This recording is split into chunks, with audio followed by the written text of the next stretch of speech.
How's it going, everybody? It's Jack here from Black Swarm Comics, and today I'm going to be doing a little bit of speculation with you guys. As you guys know, I try not to do a whole lot of speculation because I want to give you guys good quality speculation, not speculation for the sake of content or whatever, promotion, whatever. Nah, we don't do that here, man. In a bull market, everyone can speculate, right? You can just point at this book and point at that book and this book, and they all go up, so you look like a freaking genius. But it's in the bear market where you can really make some really smart moves and really try to get ahead of the curve. So like the Marines, I'm trying to get you guys in there first, and I'm trying to get you guys in so you can be the few and the proud. All right. And so we're going to be looking at these ahead of time. This is speculation to where if you buy them today, you're going to make a profit next week. No. Very low pricing where there's not a whole lot of risk involved. To let you guys know, when it comes to speculation, I don't rely on data heavily.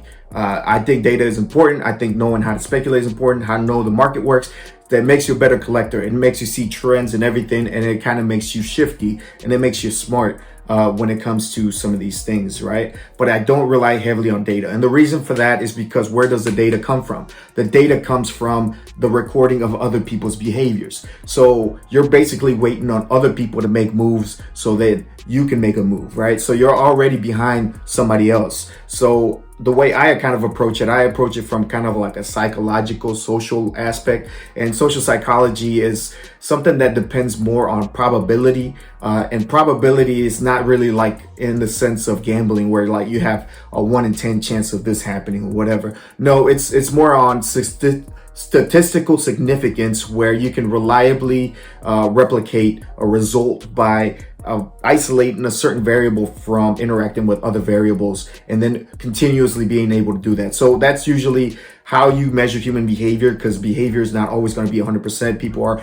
for the most part, unpredictable, but sometimes you can isolate things that you can see reliability. And the way you can see it with people in the market is if you can isolate like the motivations, like why is this thing being moved, right? It can be money, which is usually the biggest one. It can be nostalgia. It can also be like emotion, and what state is the person in? Are they excited or are they feared right now? Are they scared right now that they're going to miss out? So we're going to be taking all those things in factor when we do this, right? Also, I want you guys to know that this is my favorite video games. These are the ones I feel nostalgic for, the ones I really love, that I really enjoyed, that I have good memories of.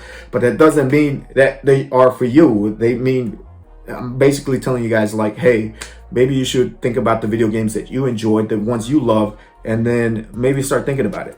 Another thing I want you guys to keep in mind is that we are comic book collectors, so these video games are going to be the primary source. We're already on a secondary source. Comic books are a secondary source to the video games. So if you really want to try to get into this video game stuff, I would suggest looking into like the video game stuff, which I know nothing about. So again, just keep that in mind.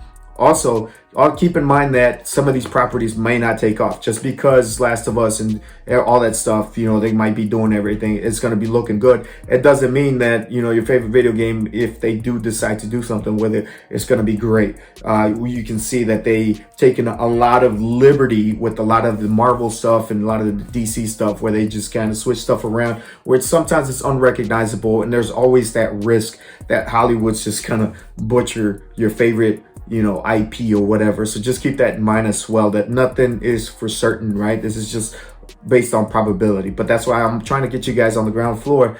That way it's very low risk. You know, you don't feel bad about your purchase. Like, man, it's a great book anyways, and I still love the IP. Anyways, I'm going to flip this camera around and we're going to be taking a look at some of the books. All right, guys. So now that we got this flipped around, I'm going to be using this last stand edition of the official strategy guide for Gears of War, which I picked up in a comic, and then the Omnibus, the library edition for Mass Effect. Two of my favorite properties, man. So the first book I'm going to be showing you guys is Horizon Zero Dawn, right? This one didn't come out too long ago, probably a couple years ago. Very thoroughly enjoyed this game. Very cool game, excellent story. All right, and I think if they adapted it, it would be awesome. So this is, I think, the A cover, the B cover. This is the Artgerm cover. There is like 125, and I think there's a 1 in 50 and a 1 in 100, but it's literally the same cover. They just like foil it up or change, like put a filter on it or something. I don't know, it's kind of boring. I think the 1 in 100 is actually like a gold words or silver foil or whatever. Anyways, they don't really do much for me. I think just having the A cover, B cover is pretty nice, just because you can get these for cover price, literally. All right, so next one I'm going to be showing you guys one of my favorite games, man, from the PS3, Xbox 360 era, and this is Gears of War. All right, this is #1 by Wildstorm, out in 2008. All right, love this cover. This is kind of like a nice cardstock cover, and then it's got like the little matte background, but then the cog is actually like it's got like that shiny thing to it, man. I don't know, it looks dope. Right now I got it in Mylar, so you can barely tell, but awesome book, man. This is the A cover. You can pretty much find it a lot of places. It's not really that expensive, but I'm sure there's a lot of copies out there that have not been picked up. What I'm going to be showing you guys is going to be the Gears of War, the GameStop exclusive. All right, so I've been kind of doing some research on this. I really don't know if this was something that came with like a collector's edition of the game, which would be pretty cool, but I don't think so. I think this is just maybe something you could just buy off the stand on at a GameStop. I'm not sure. You guys let me know.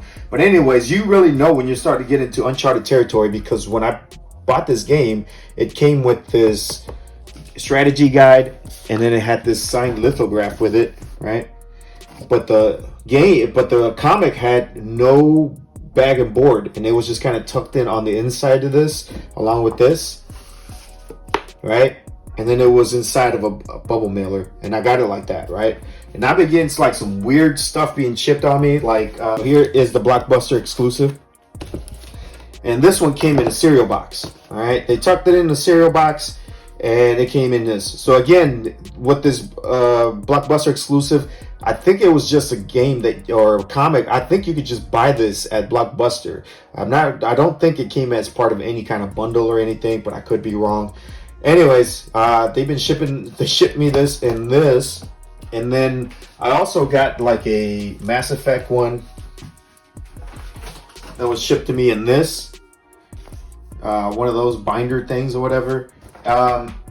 And honestly, I don't really sweat it, one, because I knew this was kind of in a lower grade anyways, but I think that just tells you that it's kind of an untapped market, because I feel like a lot of people who have these are actually gamers, man. So I think that it's not really people who sell comic books or buy comic books or kind of in the know of like shipping or whatever. So I think a lot of these are probably just, you know, people who own the games or just were just big fans of the video game when it first came out.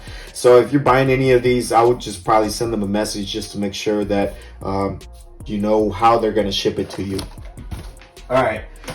So anyways, these are the three that I know of. There's the Blockbuster and the GameStop exclusive, and then obviously the cover A. So you're saying which one's probably the best one? In my opinion, the best cover is going to be the GameStop one, because it's got Marcus Phoenix right front and center. It looks awesome.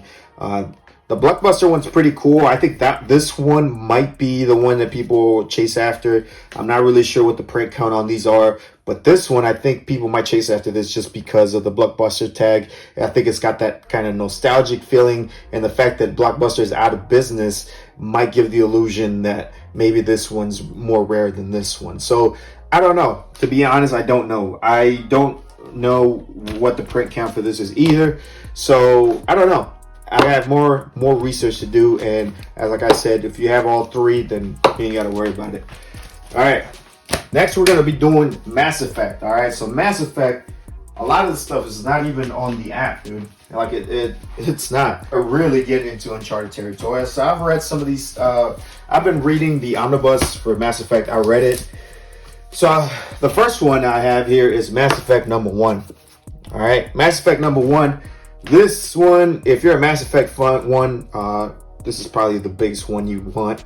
Again, there is no plans of Mass Effect. There's not even a plan for another video game. There's no plans for a show. Nothing's been as... But like I said, this is stuff I love, and I feel like I should probably stop dragging my feet before Hollywood makes an announcement. They're like, oh yeah, we're gonna solicitate Mass Effect for this show. You know, they start looking at IPs and see which ones they're gonna squeeze, right? And Mass Effect in the video game world, this was a pretty big game. This is a huge RPG, very similar to The Witcher, I think, except it was kind of in space. I know people who are fans of Star Trek. I know people who are fans of Star Wars. But for me, my space experience, my space opera was Mass Effect. Man, this game was so immersive. It's so great. If you ever get a chance to play the Legendary Edition, I suggest you do. It's a little outdated, but the story is so good and it's so immersive.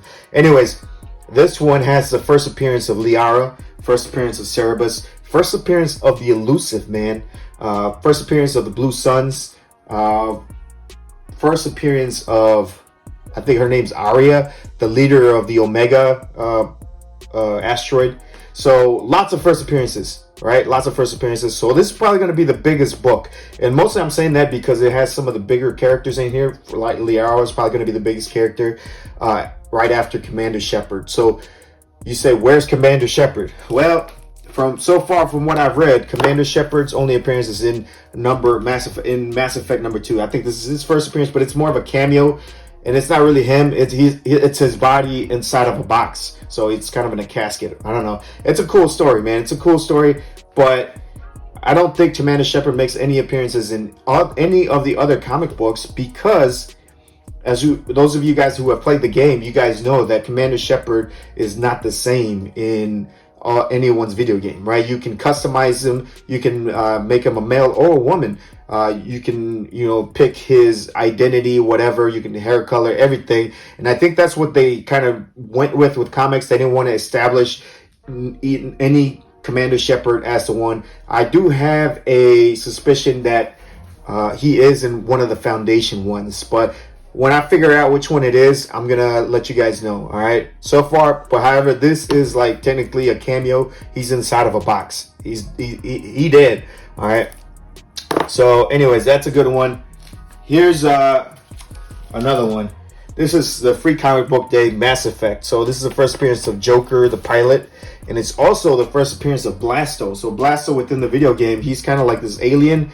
It's kind of like a satirical take on action heroes, right? So I don't know. I think it's pretty cool. Really nice one. You can find it pretty cheap. And let's get into some of the squad baits, right? So here we go. Mass Effect Homeworld's number 1. There is a variant for this, but this is an A cover. If you want the variant, I just assume that you're like a James Vega fan. So this is the first appearance of James Vega, a Marine on the squad. I think he comes in like Mass Effect 3 or 2. Anyways, he's one of the later squad mates. So yeah, that's his first appearance. Here's a good one. Mass Effect Homeworld's number 2, the first appearance of Tali. So she is one of the most beloved squad mates, right? She's a very techie alien or whatever. She's got an interesting story as well. Very cool character. I think her, and I think she's also like for a lot of people, because you could pick like a primary romance option or whatever, and I know a lot of people would pick Tali as their primary. Here is Mass Effect Foundation number 2. So this is the first appearance of Rex or the Knot. Honestly, my favorite freaking squad member. Rex is a Krogan, which is one of the most badass species in the video game, right? They're just tough as hell. They're just tough. Battle driven. They have kind of a Spartan culture to their species. They're just tough as nails, man. And he's just like awesome. He has like that Laconian language where he's just an action hero with the one-liners or whatever. Awesome guy. Here's another favorite, is going to be Mass Effect Homeworld number 3, appearance of Garrus, the Turian, another tech guy. He's pretty cool. He has like vigilante tendencies, former law enforcement officer.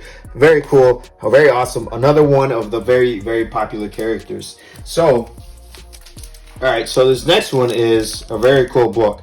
So this is Mass Effect Invasion number 1. Now, I think that this, from what I've looked up, I think that this is a ratio variant. It's a low ratio, but I think it's a 1 in 10. But I don't think that this Mass Effect series was over-ordered. So I think that this was probably going to be one of the most rare books in the series.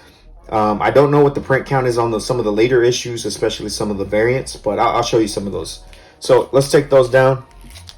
This one, I need to bag and board it, but this is actually the actual name of this is Mass Effect Discovery, and I think it's issue number 1. But this is a variant, and it's called Tales to Amaze. What I love of this is that it's a homage to the old sci-fi comic books from the 50s and 60s, right? So this is really cool, man. This one might be my favorite of the Tales. So I don't know if that's Aria or Liara, because Liara, I don't think Liara has those markings on the forehead. And here is number 2, Astonishing Adventures. Again, continuing with the trend of having homages to the old sci-fi comic books. This is issue number 2. This is actually Mass Effect Discovery number 2. And here is Mass Effect Discovery number 3. Another one, Spectacular Science, the Capricorn Paradox. Again, these are just cool variants, right? I don't see this very a lot. As a matter of fact, I hadn't seen this before I started looking into this. Flight into Mystery, another one of my favorites, man. This is Mass Effect Discovery number 4. So these came out in 2017, and these are actually variants to the actual main storyline. So that, like, this is what the original one looked like. This is Mass Effect Discovery number 1. And that's the variant. So again, like you said, like, these don't really have a barcode on them. It's on the back. It says Mass Effect Discovery number 2, and that's where you can kind of see. That's where you can see where the variant comes from, or Mass Effect number 3. I'm sorry, but that's the only way you can tell that this is a Mass Effect Discovery comic book and not actually Spectacular Science. So these are probably mislabeled whenever you find them for sale. They're probably going to be listed as Spectacular Science issue number 3 instead of what it actually is, Mass Effect number 3. So this is really cool stuff, guys. Really cool stuff if you're a Mass Effect fan. This is also back when published by Dark Horse. So and I believe that this might have been probably like the last series that was published for Mass Effect. There might have been one more after this, but I believe that this might have been one of the last series of comic books. So I would probably assume that the print count for these variants is very low. Like, I never really seen these cool sci-fi homage variants. Anyways, that's it for the comic books. Again, there's like so many ways that you can go with this. Like I said, we're going into uncharted territory. Just keep in mind some of the variables that, like I said, a lot of these might not ever get optioned. They might not pan out. So I would not go too crazy on these. Don't go too crazy, all right? I would not go too crazy and try to buy, 16 copies of Gears of War number 1, right? Just, this is more for the collectors who just want a copy. Just kind of giving you a heads up. Hey, man, check this out. This might be coming down the pipe. So if you see these in a box somewhere, if you're at a con or whatever, you might want to put this on the list. Or if you go to your LCS, you might want to go check out like some of these things. So anyways, cool stuff. You guys let me know what you think. Put down in the comments some of the video games that you think would make excellent movies and great entertainment, and that you've read the comics for. I love to hear some of your guys' suggestions. So I'll see you guys. All right, peace.